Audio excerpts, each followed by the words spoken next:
I think, it's a great goal from Kyle Walker and a great ball from Harry Kane. But I think the reaction to it has been hysterical. And actually, I think that's the most interesting takeaway from it. And actually, the thing I'm most concerned about is not the result itself or even the performance itself. It's been the reaction to it. Because you see now that the expectation levels are kind of back where they were before Germany in 2006. Do you remember people really thought we were going to win that World Cup without really any good reason to think that. Whereas obviously I think England had a good side. I mean, they did have a good side, but I think if you looked at what had come before and you looked at their record against better opposition, it was naive to think that it wouldn't end as it always ended. This time feels a little bit different because England have performed in tournaments. We beat Germany in the Euros and we've had some really good results. We've won penalty shootouts under Southgate. All this stuff that gets kind of forgotten and brushed over because people say, oh, he's had an easy run to the semis and the final and et cetera. But if you look at the reaction to this, the comments on England's Instagram posts and all over Twitter and phone-ins, things like that, like the Southgate out brigade are very, very loud. I think us in the studio, we are probably it certainly feels like we're in the minority of people who think it would be insane to change the manager. But there are people thinking we should sack Southgate now and like try someone else before the Euros. And obviously that's deranged. I think it's often the case that, the angriest people shout the loudest. But that pressure is going to build. And I think it's going to be a very difficult environment to navigate for Southgate in particular before this tournament. And I worry that we're getting back to a situation where England start a tournament at a disadvantage because they're almost playing against their own media and in some cases their own fans. Yeah, I mean, the media is one thing. I mean, I think some would argue that Southgate's made a bit of a rod for his own back in a positive and a negative sense. The positive sense would be the previous finishes at tournaments to give England fans genuine hope of winning. But the negative would be, you mentioned Maguire there, and Henderson, an unpopular figure at the moment, understandably, and also 33 playing in the Saudi league. Some people are saying, well, why should he be picked? Yeah. there's those things, and look, you've been among many people sort of quite vocal about that kind of thing. So when you have a chance of bedding in one or two players, he tried out a few things. It didn't quite work. No. But so how do you feel about it? Well, I think that Henderson's performance probably justified on its own the decision should be made to not pick him anymore.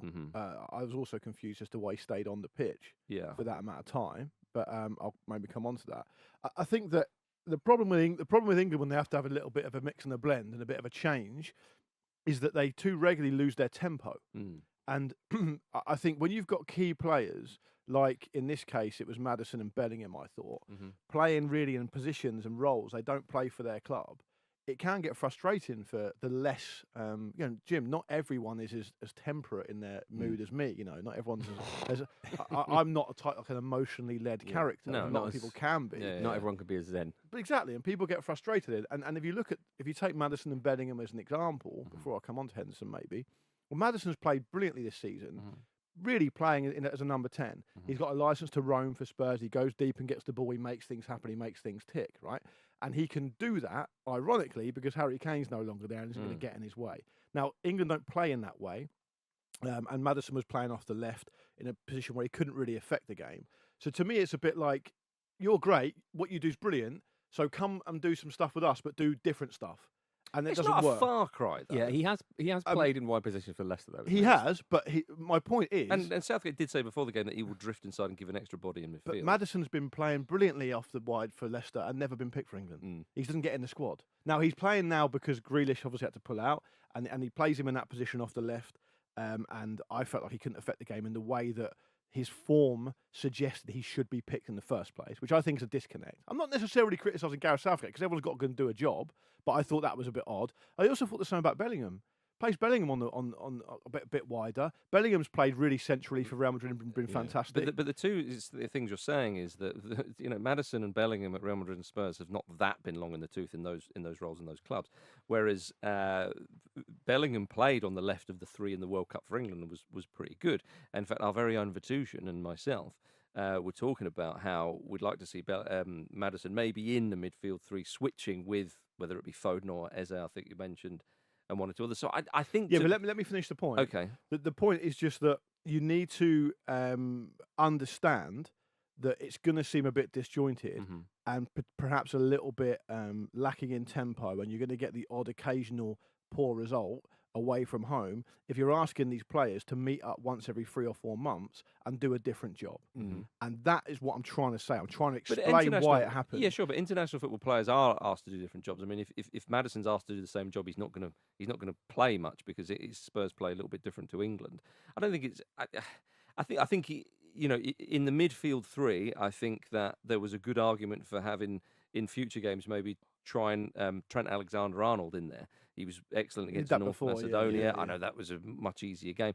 But Vish, what were your thoughts on what happened? Well, this conversation in particular is one we always have with players of that ilk, like Bellingham and Maddison, like attacking players who don't necessarily fit squarely into a particular hole, a particular slot in a formation that Southgate has. And I suppose I'm going a little bit further back to Jim's point about the expectation into 2006. Now, that was built purely on personnel, really. Yeah. And how those players were performing for their club size. And I can kind of understand that. But as Jim also correctly pointed out, there wasn't necessarily a body of work there to suggest that England were going to go and do something at that World Cup. Also, in the noughties, the Premier League was really coming into what we now know the Premier League as. This time, though, because of the development with the team in particular, I can kind of understand that a bit more. And I can kind of get the frustration a bit more because I think it is a blind spot that Southgate has, in part because he builds from back to front. And there's become two places where he doesn't really need to focus on all that much in Kane and one of the wide positions. Saka. Now it used to be Sterling, now it's Saka, and it probably will be Sterling when Sterling eventually breaks. When Sterling comes back into the England squad, he will be a starter. Do you know what I mean? Okay, possibly. Yeah? There'll be a bit of that. And I think in midfield, it's where he's always struggled to. I don't know if it's trusting himself. I think some people, some managers have blind spots. This might well be his. I don't think he knows how to work with players like Grealish, Foden, those kind of half space type players. And I don't necessarily think that's a problem because you don't really have to deal with them as a manager. And to be fair, when was the last time an England manager's had to deal with so many of them this time around? So he ends up playing them out wide. And I can understand why England fans are annoyed by that because we have so much talent now. So much talent that attacking talent that give the raw for England. I think the other thing that doesn't help is Maguire because he's too watchful on the ball now because he plays so little because he's so low on confidence. He's so slow. Yeah, but he does that thing which is an absolute tell of a player out of form. He looks at his first touch. Yeah. Every time he gets the ball, he looks down. He looks up, looks down, takes a couple of steps forward, and suddenly everything's gone. And even when he's in good form, he's always seemed quite cumbersome. Yeah. I always felt like it was a little bit overblown how good he was on the ball, even when he was playing well. Yeah. One of the things I liked from Bellingham in the Ukraine game was there was a point in the first half, because England started really well. I thought England were very bright in patches. There was a point, maybe 25 minutes in, where we couldn't see it because of where the camera was, but I think the co-commentator mentioned it. Bellingham was shouting at the defenders to come forward with the ball. Just come up. Just move up to the halfway line and just stay on the halfway line. Bring the ball up. Let's properly squeeze them.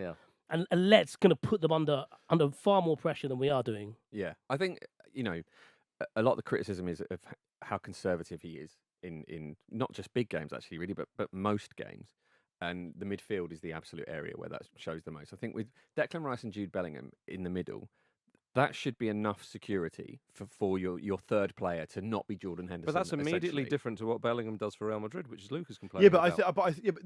I think I kind of agree with Jim here. What I was going to go on to say was I think that the formation for the players he's got in that game against Ukraine was wrong. I think you can get away with playing Bellingham and Rice. Play Bellingham a bit deeper. He could have played Maddison ahead of them, Kane up front on his own, and he could have played two wide players. Rashford and Saka. Right. That, to me, it's like screaming out to be done against a team like Ukraine, who they've got some good players. They're at home, all the rest of it. They're not to be overlooked, of course. But England are a better team than Ukraine. He could have played that. He could have played that formation. It just seems that he's wedded to. He's like, now we play 4-3-3, and that's all we're ever going to play, and we're going to put the players in the positions, whatever, and that's the only formation we're going to play. And I think against a good team, come tournament time, it's going to look difficult for them. And that's what I think is the frustration, isn't it? Because when you look at the quality of these players now, England are a really good team. They can be thinking about going toe-to-toe with big teams and trying to dominate games and control games. If you look at the difference between the first squad he had and the squad now, there was a huge huge rise in the quality. There is. Absolutely massive. And you have to wonder, has Southgate himself risen in quality as a coach at that same rate? Because that is part of the deal. That is part of the project that he's set out to enact, which is to make us competitive at the top end. And I wonder if this sort of performance and this sort of team is reflective of the fact that he has still got these conservative tendencies, and essentially we're not going to get beyond that. I think the reason why he does have those conservative tendencies is because English football has not changed enough. Yeah. And I think that that is why I think Alexander-Arnold will be a crucial player for this England side in that midfield role, because he is a defender and he can defend, even though his defending has been in question at the very top level. But primarily being a defender, he can do the defensive stuff for a midfielder, and we know he's got extreme quality going forward and great delivery. A lot of energy as well. Enormous amount of energy, all that kind of stuff. And so, but the reason why I think I sort of want to see a midfield three of maybe Rice, Bellingham, and perhaps a Maddison or a Foden. And then I think to myself, but what if we come up against Spain, who can keep the ball, or France?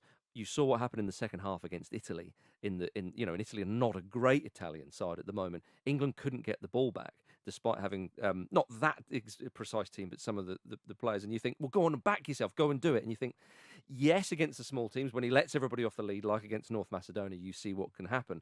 But I understand, I don't know if I agree with it or not, I'm caught in two minds. I understand why Southgate's like, yeah, but if we try that, the back door is completely left open. Yeah, you get one go at it. You get one go at it. The centre-back partner for John Stones is not determined yet. And that is up to, and Southgate needs to get someone in there, because at the current rate, it shouldn't be Maguire starting. Of course it shouldn't be.